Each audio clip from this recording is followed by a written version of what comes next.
Good afternoon. Thank you for being here for this important announcement.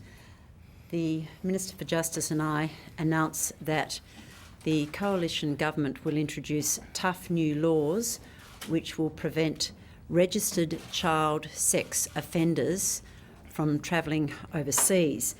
There will be new legislation which will make Australia a world leader in protecting vulnerable children in our region from child sex tourism. The new laws will prohibit registered child sex offenders from leaving Australia or holding Australian passports. And we will be introducing legislation during the current parliamentary sitting which will make it a criminal offence for a registered child sex offender to leave Australia without permission from a competent authority, and that will enable me as Foreign Minister with responsibility for passports to deny passports to registered child sex offenders. If a person is listed on the Australian National Child Offender Register with reporting obligations and a competent authority makes a passport denial request to me, to the Commonwealth, that will be actioned. There has been increasing community concern about sexual exploitation of vulnerable children, and community concern is justified. Last year alone, almost 800 registered child sex offenders travelled overseas from Australia, about half of whom were in breach of an obligation under state or territory laws to notify police of their intended travel. About half of them had been recorded by police as being of medium, high or very high risk of re-offending. A number of them, almost 40%, had been convicted of offences against children under the age of 13, and half of this number had travelled to Southeast Asia.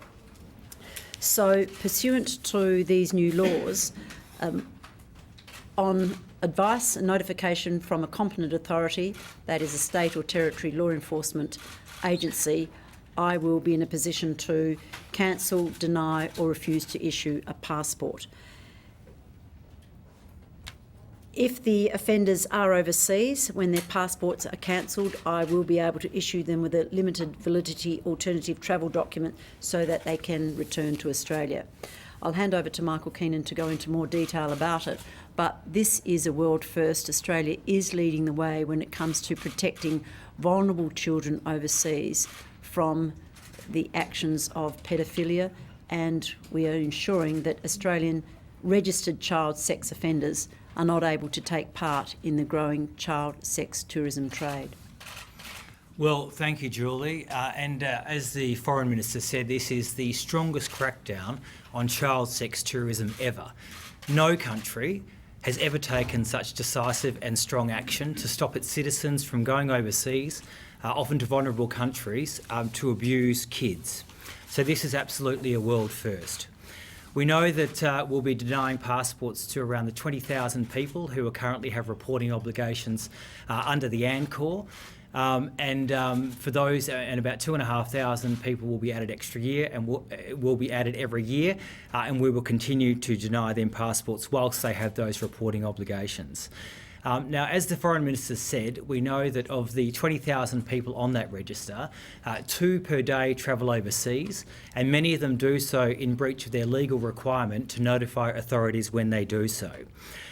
We also know that they are often travelling to vulnerable countries that are out of sight and out of reach of Australian law enforcement. Many of these countries have extreme poverty, they have different cultural practices than us, and sometimes they're travelling to countries where this sort of offending against children is not even in breach of local law. Now, the Australian Federal Police have advised me that our current legal regime stopping Australians from doing this is completely inadequate, and that's why we've taken this action. We are determined to do what we can to stop Australians from engaging in child sex tourism. It is an absolutely abhorrent crime. The measures that we are taking, we're urging the Parliament to pass very quickly, will ensure that Australians will no longer be part of this very difficult global problem. If I could just make it clear, Once a person is registered on the Australian National Child Offence Register with reporting obligations, that will be the period for the denial of a passport. Once they're off the register, no longer with reporting obligations, then they can apply for a passport. If they are on the register and have a legitimate reason to travel overseas, they can apply to the state or territory competent authority, who can then provide advice to me as Foreign Minister. And if appropriate, we can permit a registered offender to travel overseas.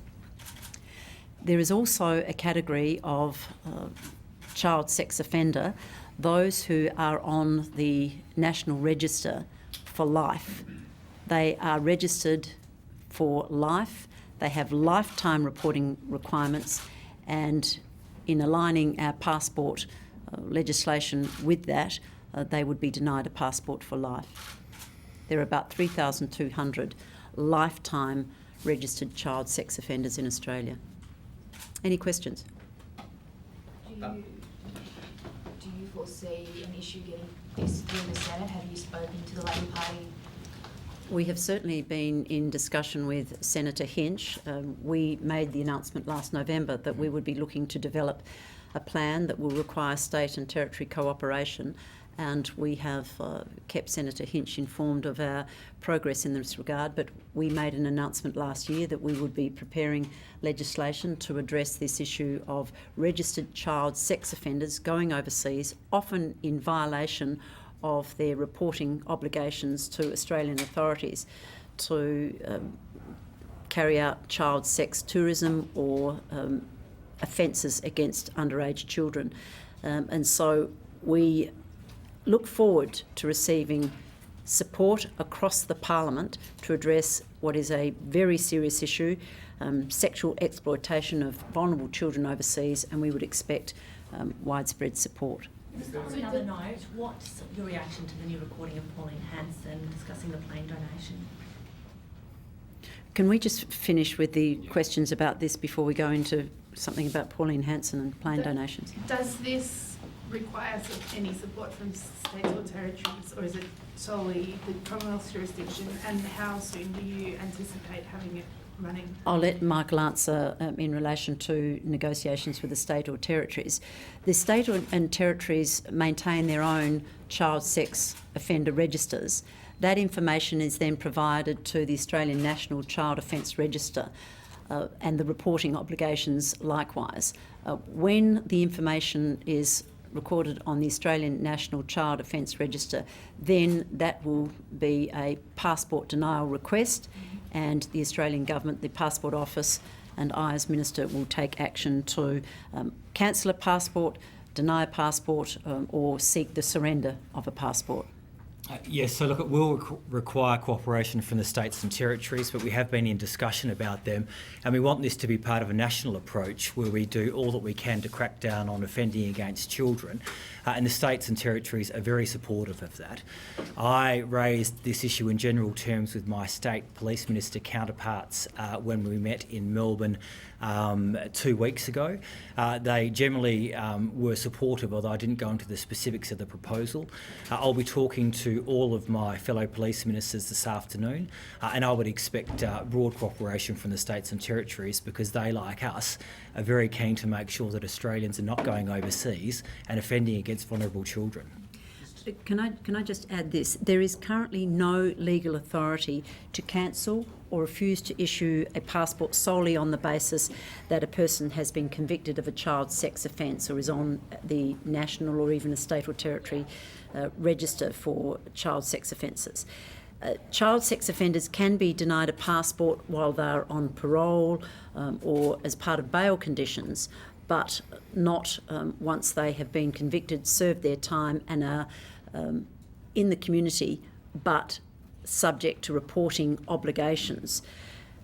So what we're seeking to do is put in place a framework that gives the Commonwealth the power to deny those registered child sex offenders from having a passport to travel overseas.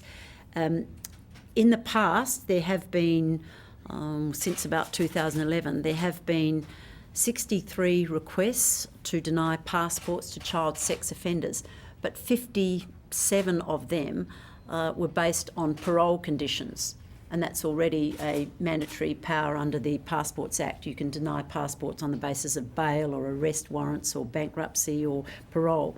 We're extending the category to include registered child sex offenders. And I might point out that of those requests, only 5 were based on an offender's likelihood to cause harm, and in 3 cases those requests were overturned on appeal to the Administrative Appeals Tribunal. There's quite a few Australians who are overseas who have offended, like who are sort of expats or whatever in various Southeast Asian countries. Is the government doing enough to stop them offending? And will any of the increased AFP funding go towards those activities of, tracking these people down? Well, in relation to the first part, people who are overseas are subject to the laws of the country in which they're living or residing or visiting. What this legislation does is provide me with the power to cancel their passport. So if they seek to return to Australia, we can issue time-limited travel documents to bring them back to Australia, but they won't have a passport to return. Look, we have been working very closely with countries in the region. The Australian Federal Police, if they have information about a child sex offender travelling to their country, we would provide that to local authorities. But unfortunately, this has been a rather hit and miss approach, whereas this is a much more comprehensive approach to stop Australians from engaging in child sex tourism. Will there be a push to force known pedophiles living overseas to return to face charges here under this? Will that be enabled by it, and will that be something you're seeking to do? Look, it's very difficult for us to establish the facts about people who are offending overseas. That is one of the problems that we do have, because when you're overseas in these countries, you're essentially in places where Australian law enforcement doesn't have access to the evidence that you would need to convict in an Australian court. But if you're living overseas now on an Australian passport and you do have reporting obligations under the ANCOR, your passport will be cancelled and that will force you to return home. Has there been pressure from some of these Southeast Asian nations for Australia to get more control over Australian pedophiles? There's most certainly deep concern amongst countries in our region about the number of registered child sex offenders from Australia engaging in the child sex tourism industry. And what kind of reasons will be seen as acceptable for exemptions allowing people to travel overseas? That will be a matter for the competent authority. The state and territory authorities, they have the facts, they have the details of the person's history, the prosecution, their reporting obligations. They will have the facts. So if a person has a legitimate reason for travelling overseas, yet they are registered child sex offenders, they can apply to a competent authority who can then make the case to the Commonwealth, to me as Foreign Minister, to issue the person travel documentation, and I would imagine it would be documentation of a limited validity for the period of their time overseas and to come back again for genuine work or family reasons, but most certainly it would be on the advice of a competent authority that the person didn't pose a risk to vulnerable children overseas. I know it's still early days in the investigation. Have you had a response from any of those Southeast Asian countries about cancelling passports for those who are already there? I mean, it obviously is an issue if they were to stay there and use their resources of jail, etc. Well, we're certainly working in close cooperation with countries in our region on the issue of child sex tourism. But as Michael Keenan pointed out, the frameworks, the legal frameworks in some of these countries are vulnerable. Their laws don't necessarily align with ours. And so we're doing what we can at a humanitarian level, in a law enforcement level, to cooperate to stamp out sexual exploitation of underage children. Is this a uniquely Australian initiative, or do other countries consider a similar regimen?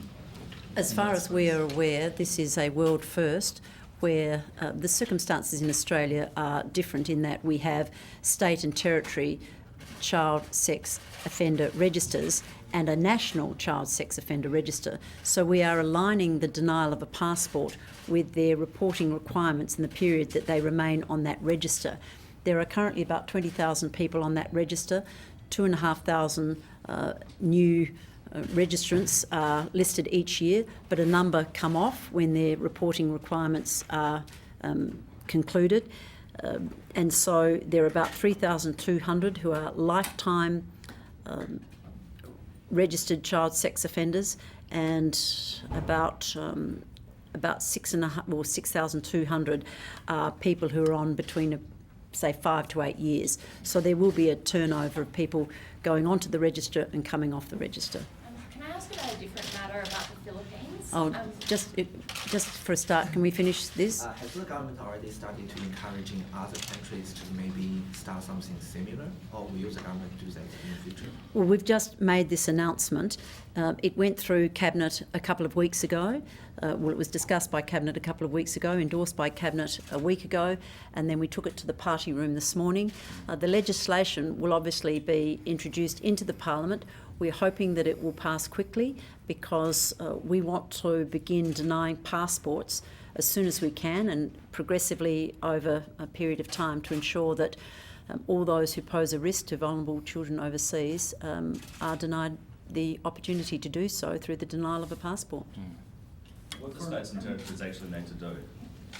Look, it will be very straightforward. They already notify us about people who have offended to the threshold to go on the register, which means that you've got a custodial sentence of 12 months or more. It will just now be a very straightforward parallel process where we'll be asking them to notify the Department of Foreign Affairs at the same time. Okay, is that all on the child sex offender matter? Okay. Yeah. Can I just ask, in the Philippines, obviously there's been an issue in Mindanao. One of the commanders in charge of the raid there has suggested that the Abu Sayyaf terrorist that they were hunting was appointed an emir by ISIS.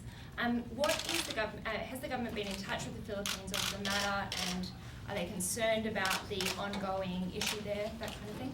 I have raised this in the House of Representatives on a number of occasions about our concern that ISIS has declared that it wished to establish a caliphate in southern Philippines, and I have said on a number of occasions that we remain deeply concerned about the influence of the Abu Sayyaf group, and I've in fact said in the Parliament on the public record that he was a self-declared or appointed emir of ISIS, a terrorist organisation that is wreaking havoc in Iraq and Syria and beyond. We have been working very closely with the Philippines in security, intelligence sharing, law enforcement, as we have been with Malaysia and Indonesia. In fact, I visited Mindanao. I met with President Duterte in Mindanao, and we discussed at length the issue of the metastasising of ISIS and the appearance of ISIS influences in the southern Philippines. Since 2014, when ISIS declared a caliphate over parts of Iraq and Syria, there has been a concern that it would seek to reach out to other terrorist organisations in African countries, in southern Philippines, in Afghanistan, and team up with existing terrorist groups, or indeed start their own group or terrorist cell in these networks. That's why the Australian government is working so closely with law enforcement, counter-terrorism authorities in our region and beyond. Michael, is there anything you want to add to that? Yes, I just wanted to add, in August we'll be co-hosting with Indonesia the first regional counter-terrorism summit. That has been an initiative that's been pursued by the Attorney General, and the Philippines will obviously be a very crucial member of that. I've also been down to the southern Philippines to assess the situation as well. We do work incredibly closely with the Filipino authorities, both on a law and order policing front and through our intelligence community as well. And we'll continue to find ways that we can enhance that cooperation with the Philippines, but also within others of the region, because you'd appreciate that that area of the southern Philippines borders Malaysia and Indonesia in particular, and we have very strong relationships on the counter-terrorism front with all of those three countries. And I should add that we have extended our condolences to the Filipino people and the government of the Philippines and offered our support.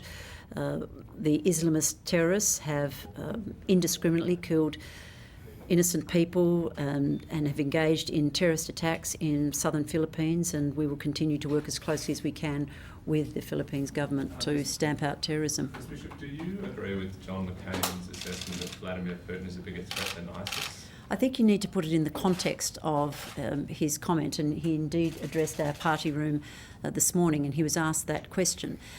As he pointed out, it's like comparing apples and oranges. They are both threats, but different in scale, magnitude and longevity. We believe that we will defeat ISIS.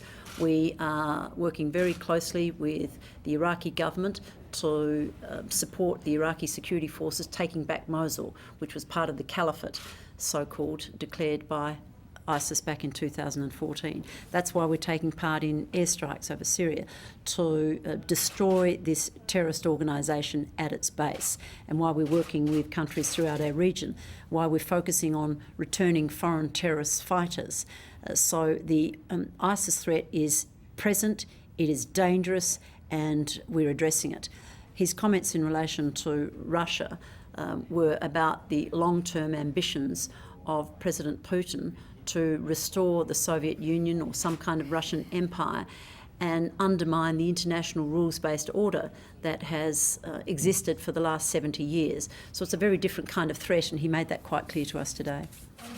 Sorry I jumped the gun before, but can I ask you to respond to the latest Hansen leaked tape that's come out? Are you concerned about the discussion about the donation of the plane? We're always concerned if there has been any breach of entitlements by members of Parliament, and members of One Nation must abide by the regulations, the laws that apply to election campaigns and to entitlements in the Parliament.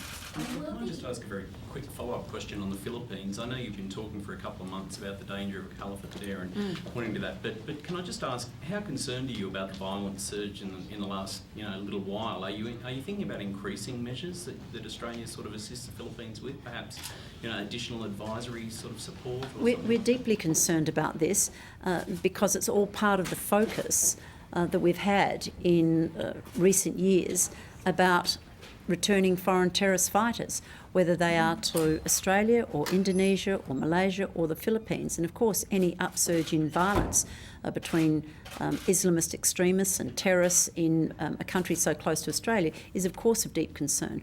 We have a very high level of cooperation already with the Philippines in law enforcement, with the AFP, in our intelligence sharing, and in security matters more generally. And our engagement has been at the highest level. I've met with the President, with foreign ministers, and I know Michael's met with his counterparts. So Philippines is not the only partner nation where we have increased our engagement, also with Malaysia and with Indonesia. John McCain also has obviously proposed his Asian Stability Initiative.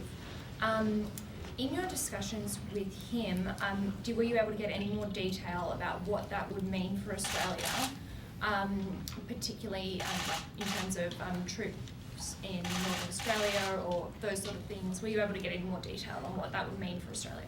Well, I read his white paper, Restoring American Power, in detail. That's something that Senator McCain has presented to the US administration, seeking a dramatic increase in US defence spending. The Asia-Pacific strategy acknowledges, and he said it this morning in the party room, acknowledges the role that Australia has played in ensuring peace, stability and security in our region.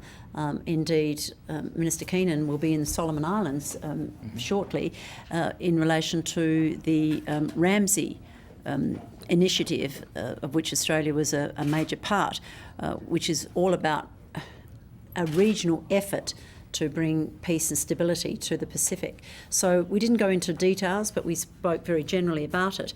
And I point out that the annual Australia-US Ministerial Dialogue will be taking place shortly in Sydney, when Secretary of State Rex Tillerson and Secretary of Defence General Mattis will meet with Defence Minister Marise Payne and with me to discuss this and other matters, that is regional security, how to continue to maintain peace, prosperity and adherence to the international rules-based order in our part of the world. Was there anything else that you discussed on your meeting? Sorry? Was there anything else that you discussed in your meeting with him, or do you have anything else to answer? Well, I had a very long meeting with him yesterday. Senator McCain has met with a number of coalition and opposition members. He has had a meeting with the Prime Minister, I understand, and he'll be making an address, I believe, at the the US Studies Centre in Sydney later today. So we welcome Senator McCain's visit to Australia. He is a much respected and admired 6-term senator, a presidential candidate, and he has been one of the strongest friends and allies within the US Congress, and we were delighted to welcome him here and hope that he will return very soon. Okay, thank you. Thank you.